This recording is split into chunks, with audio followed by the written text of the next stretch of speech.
Okay, folks, due to a technical glitch, the last couple of sentences of prophets got erased, or actually didn't get recorded, so I'm just going to continue that. Remember, from what I said last time, is that a profit is a right to take something off of your property by somebody else, normally to sell it. For example, sand or gravel or stone in a quarry are very good examples of profits, so that you've sold the right to somebody to take something off of your property, like your sand or your gravel, and sell it to somebody else. So that's a profit.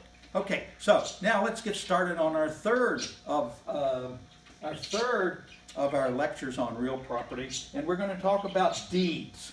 The deed is the piece of paper that you have that shows your right to ownership of your property. And there are several different kinds of deeds, and I'm just going to talk briefly about them. The first kind of deed is a warranty deed.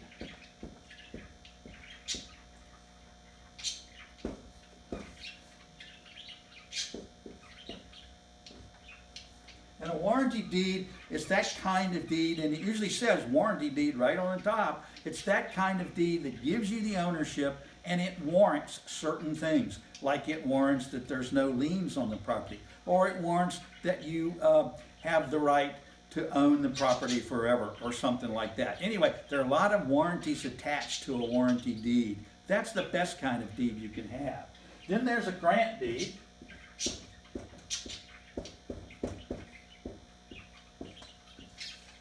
And a grant deed just says, hey, I, John Smith, grant to Chuck Gravett the right to have this property, and I give you what I have. So a grant deed is just a deed that says that you're granting the property.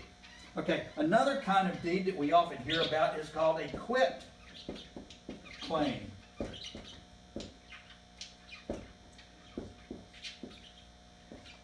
It's quit. It's not quick. A lot of people say a quit claim deed because you can do it quickly. But it's a quit claim deed. And a quit claim deed says, I give you whatever rights I have in this property. Okay? Now, it could be that you own it all, and you own it all by fee simple absolute, like we talked about last time. But the quit claim deed will give whatever you own. If you own it in fee simple absolute, then you get it in fee simple absolute. But if you don't own anything in that property, the quit claim deed is still good and can be recorded, but it doesn't transfer anything because you don't own anything.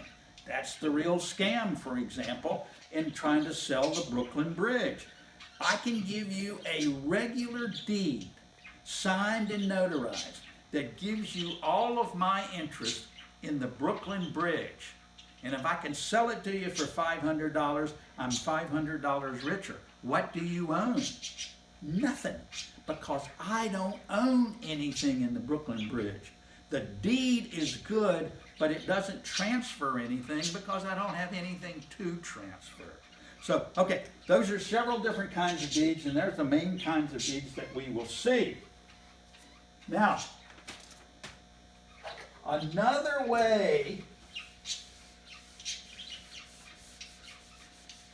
to get property in virtually every state, at least every state that I know of, is called adverse possession.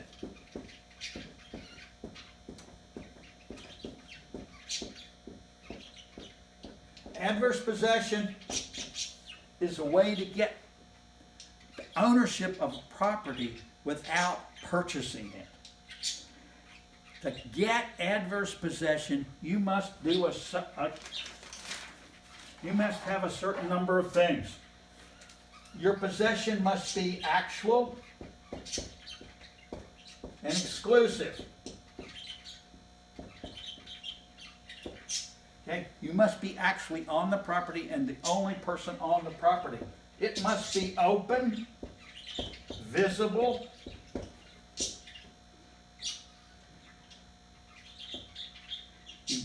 you can't hide it. You can't sneak in there and say it. You've got to be open and visible to everybody. It's got to be continuous. continuous and peaceful. You can't go on there and keep other people off by threats. It's got to be peaceful.